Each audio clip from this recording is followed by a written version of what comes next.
Well, sunshine, let's build us another little tool for our lathe today. I've got it mostly whooped out. I ain't gonna bore you with making it. This is just an aluminum disc. Don't even remember where I got it. Got a bunch of them, picked them up. Hubcaps off a chainsaw maybe, I don't know. But they're round, fairly round enough to suit me. And what I did is I drilled and tapped two 5mm by 0.08 pitch holes in there. And a guy could have drilled them straight through, but not for what I'm wanting to do today. And they're close to centered. They're not perfect, but that's okay. I'm running a 4-jaw chuck. If I was running a 3-jaw chuck, I'd have probably spun it up and scribed me a line and got it a little closer. But what have we got here? We've got us a fixture for turning chainsaw carburetors. Most of the carburetors that I deal with, at least, are the same distance between here and there. The Venturi's different. So, in order to turn the inside of this Venturi, you got to figure out a way to hold that carburetor. Well, I got a 4-jaw chuck. I kind of prefer a 4-jaw chuck, to be honest with you, because I can zero stuff in without beating on the lathe or beating on the workpiece. So I just drilled and tapped that.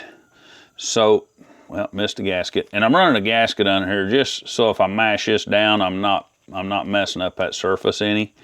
The guy wouldn't necessarily have to do the gasket. Maybe better off without the gasket. I don't know. It's the first time I'm going to run this this fixture, so we'll find out together if it works or not. But I've got it gutted. I'm not trying to hide what's under there. It's just all my carburetor parts. It's a brand new carburetor. And of course, you got to pull that valve jet out. If anybody knows of a tool to do that, I've got one in my head. I'll probably build a tool for that. And that one still works, but it kind of boogered up the end of it a little bit, and I don't like that. And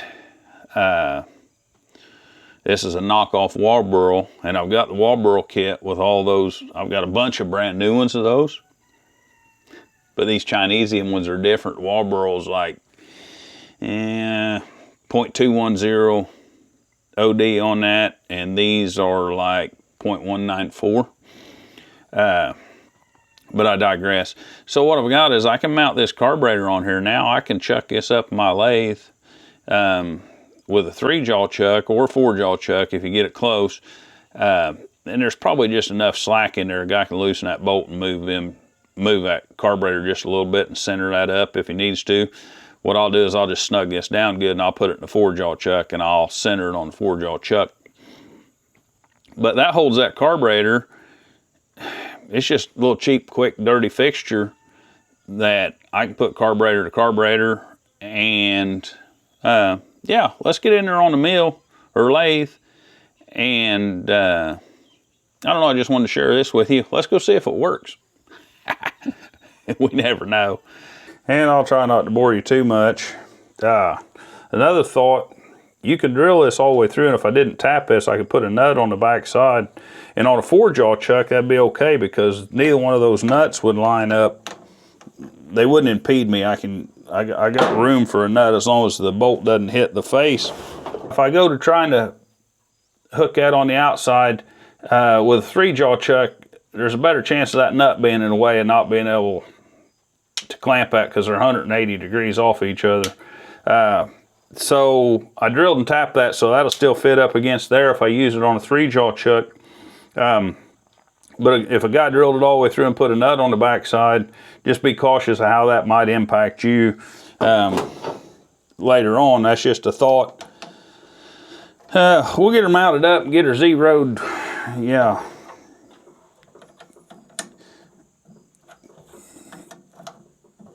Get her zeroed up here, and I'm not going to bore you guys with that. I may show you once I get it zeroed.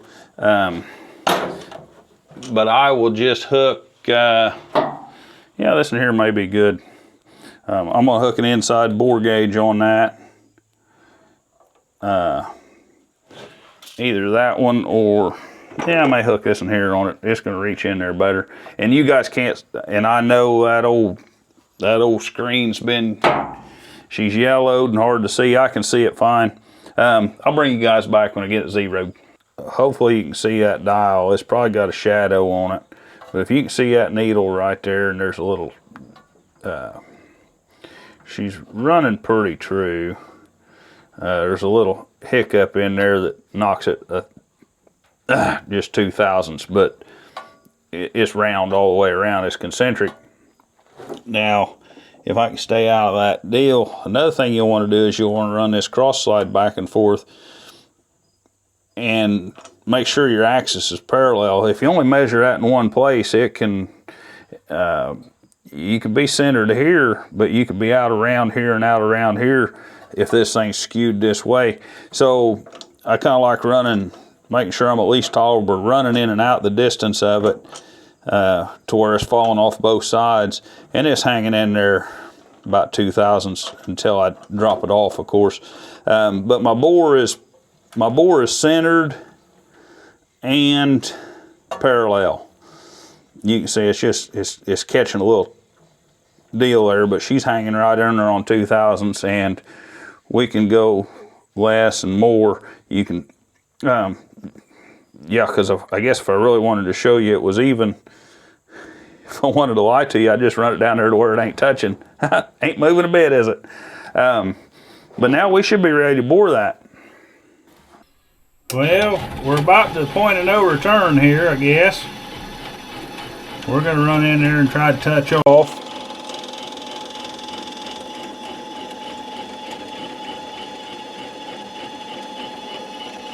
Try to keep my head out of your way the best I can.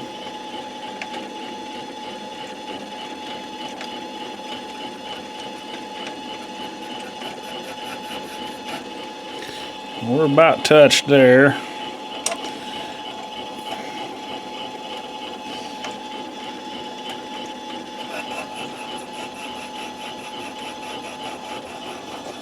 I'm going to feed this pretty slow. I want a pretty smooth cut in there, of course, because those bores on them are polished. So I assume I want to try to duplicate that.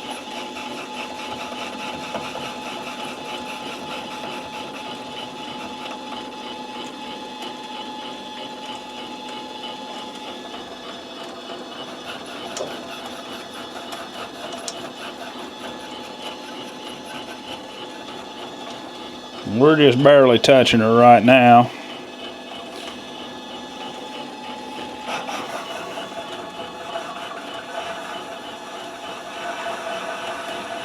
We're just taking off 0.05 at a time. Two reasons. Number one, ain't that big a hurry.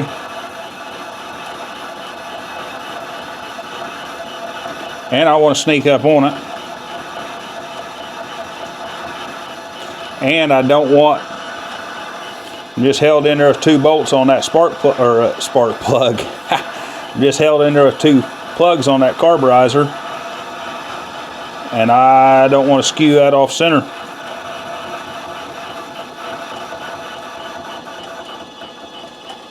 Get this done, we'll have to do some work on it.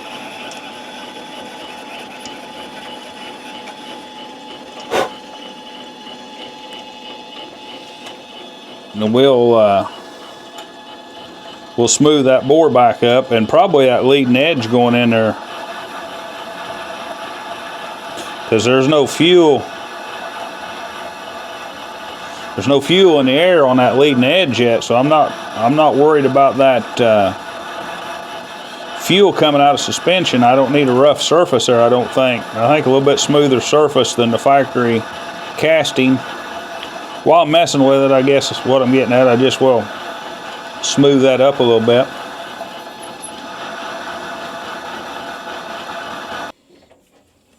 Oh yeah, we're doing fine. I'm gonna go get I didn't bring my caliper over. We're headed for, what do we say, 575 thousandths. We're at about 542 right now. If anybody's curious, this little lathe of mine, this little lathe of mine, I'm gonna let it shine. No, this little lathe of mine, of course, it didn't come with a 4-jaw chuck, and I've had this thing since, oh crud, better than 20 years. What is it? Cummins. That used to be back before, well, I was going to say back before Harbor Freight, but Harbor Freight's been around a long time. But way back before buying stuff on the internet, used to have tool truck sales around here. They'd come in with a, like I say, a whole semi-load of tools, and it was kind of Harbor Freight quality kind of stuff. And I don't know, I think I give a little over $100 for this lathe 20 years ago, and that mill too. And I had full-size equipment, but didn't need full-size equipment anymore. And I still had it, but I knew I wasn't going to need it forever, so I got these little things before I ever got rid of my big stuff. Well, making a bushing for a tractor or something like that, which is about all it did anyhow. Even on the big lathes, it seemed like I was just always working on small parts. But I always preferred a 4-jaw chuck myself.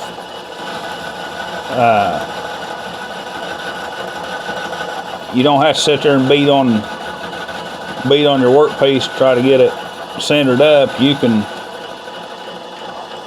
I don't mind working a 4-jaw chuck and centering stuff up. It don't take long. But I couldn't find a 4-jaw chuck for this, but I had the faceplate for it, right? So I just bought a 4-jaw chuck off Amazon, I think. And it's a little bigger. It's got a little more capacity. I do like that than my 3-jaw chuck. And I just bolted it to that faceplate. I centered it up on there. I took and put a dial indicator on the chuck and zeroed it up so the chuck was on center good. And now if I want to take this 4-jaw chuck off, I can just take the faceplate and all off. Any of you guys that's got a little mini lathe, that might be an option you'd like to explore. And like I say, doing this carburetor,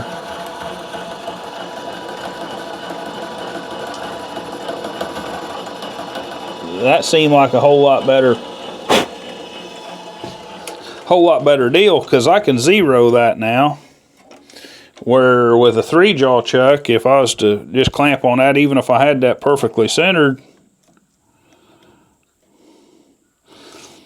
562 thousandths. I think we're going to take another 2 or 3 thousandths, spin up, and just go at her slow. And we'll probably call that big. We'll probably call that big enough. Probably be 10 thousandths under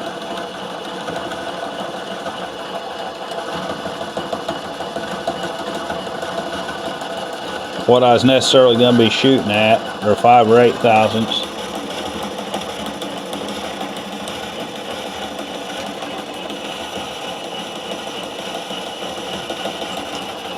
Under my target, but by the time I clean that up with a little bit of sandpaper or emery cloth,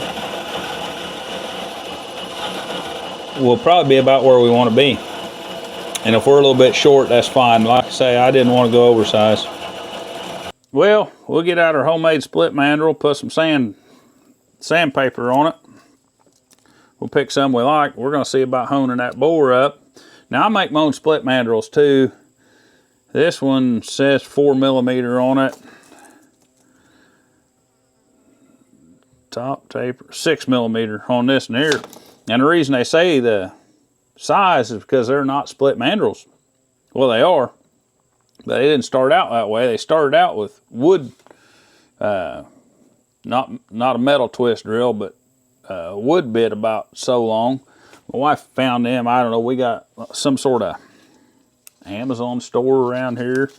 I guess that's where they send all the returns to. And she was in there, and I don't know, she give, I think it was 98 cents for like a 6-pack of them drill bits, all different sizes. Probably a certain amount of millimeters long, I don't know, about 10, 12 inches. Well, I needed a split. I needed another split mandrel. The last one I made out of a bolt, and it just wasn't as good a material. So I took, and I didn't want to ruin it first, so I took the ends you put in your drill and made sure I could cut me a groove in it. Because that way, if I ruined it, well, I'd just cut an inch off a drill bit and I'd still have a drill bit. And I got 2 different sizes of them. This in here is a little smaller, and I just made it the other day. I've used this in here before. It's, like I say, it's close to a 1/4 inch, and they'll both fit in these hand pieces, and don't ask me why I got 2 hand pieces. I guess I thought I was going to leave that in there on that lathe tool ve, but I ended up bringing it back in here. Now I find it handy to have one of these that's ready to take the 1/8 inch tooling, and this in here ready to take the 1/4 inch tooling. That way you ain't standing there just spinning around getting carpal knuckle syndrome.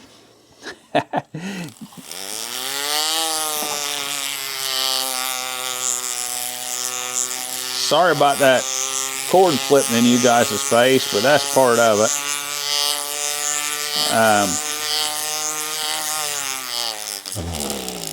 Hey, simmer down there, bucko. Yeah, that's making a difference. Now we can go into a little bit lighter sandpaper.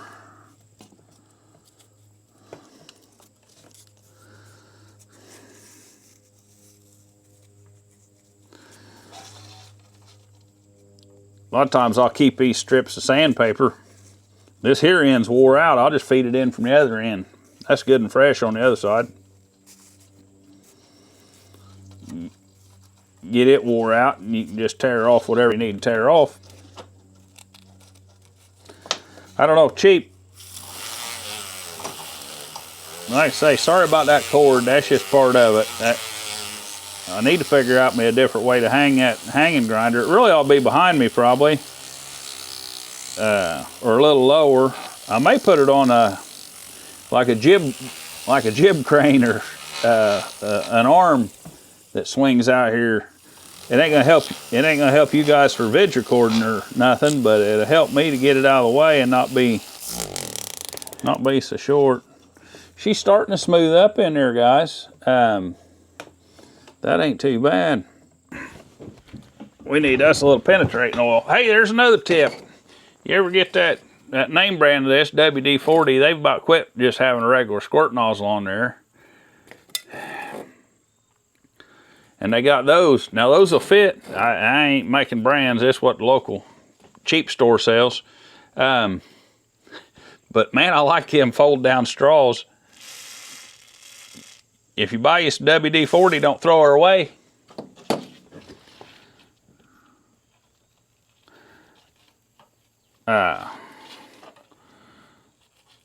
She's still usable.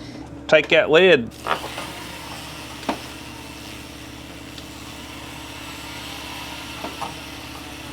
And put it on that. I don't know how many different cans that lid's been on. Doesn't matter, and hopefully it keeps lasting. Works good on the brake cleaner cans, all that.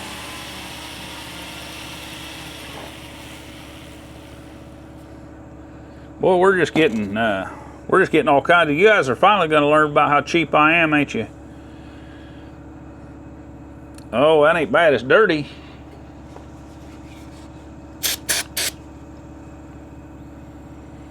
But that's not too bad a bore in there. Now, we'll take that, throw that back up there in the porting business.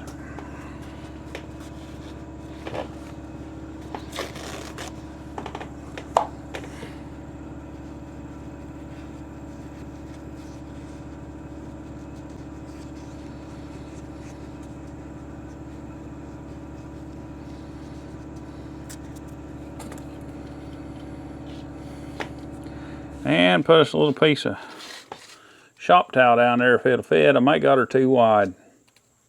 Nope. work fine, lasts a long time.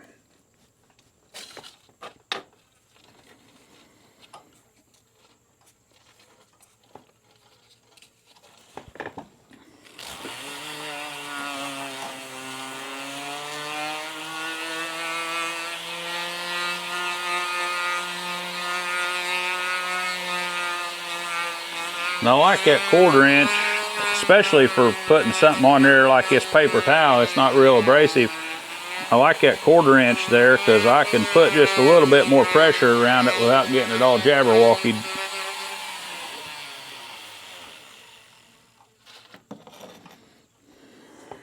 And you can see it's discolored. It's removing a little bit of, just ever so little bit of material.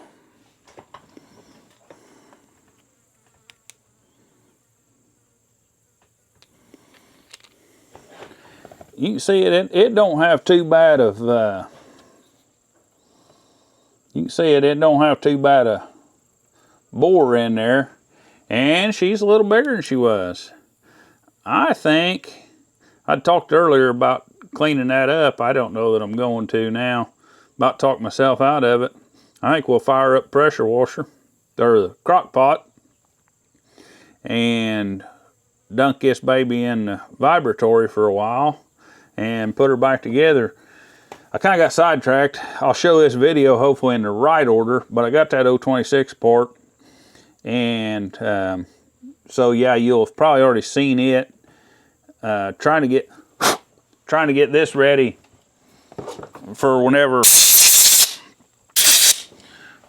we do the I'm getting ready to do the lower transfers again. A little bit more. Getting ready to do the lower transfers again a little bit more. And when I put it back together, that'll probably be the last time the cylinder's off that cylinder. If I gain horsepower, I'll try to duplicate all that to the other cylinder. But I got sidetracked on wanting to play with the carburetor. I've never done this before, guys, so if you got any tips or tricks, you can let me know, fine. Put them in the comments, please. Or tips or tricks you want to share with everybody else. Because I'm really not the person to learn from. I'm just the person that tries stuff and bring you guys along for the ride. So, appreciate her. Yeah, there's some tooling, and I'm gonna build another tool to take that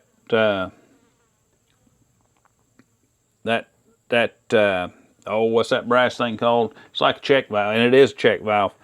I'm gonna build me another tool to take it out of there a little bit easier than beating on it with a hammer and a piece of sucker rod or something. So, guys, you got any tips or tricks? Leave them down there. If you enjoyed this, give her your hitchhiker. If you didn't, well, just click off and don't come visit us no more. No, appreciate it. I hope you enjoyed it. Appreciate you guys being here. Thanks a bunch.